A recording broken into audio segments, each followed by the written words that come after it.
Welcome to James White's Fort.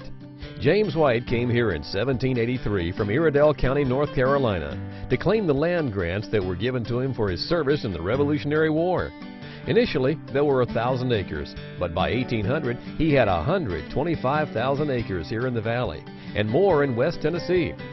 In the fall of 1785, he came to the future site of Knoxville, brought with him his two oldest sons and several servants, and began the building of the two-story log house. The cabin which was built was considered very elegant by frontier standards, all of 2 floors with glazed windows and a chimney of dressed stone. After a couple of years of close quarters, the decision was made to build additional cabins.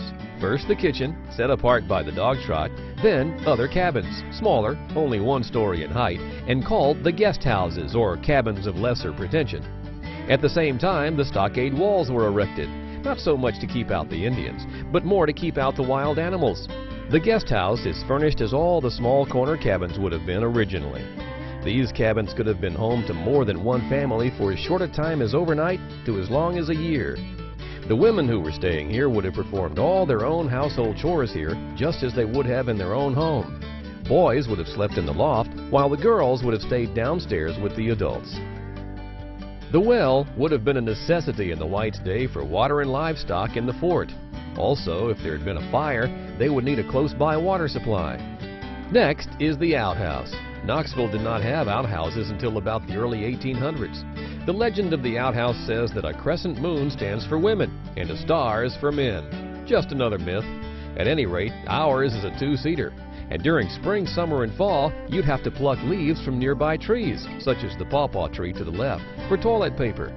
But during the winter, we would have had to use corn cobs.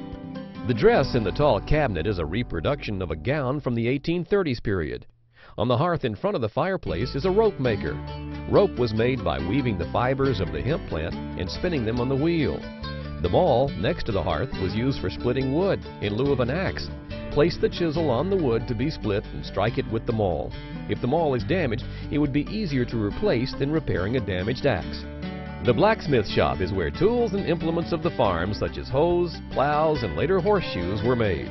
He would have brought with him from North Carolina an anvil, a selection of hammers, pincers or other tools, as well as a supply of pig iron to have worked with. The forge is heated to a temperature of just over 1,000 degrees. Iron heated in this fire would be shaped on the anvil to produce the desired tool. Once the item is in its finished state, it would be tempered by immersing it in a vat of water next to the forge.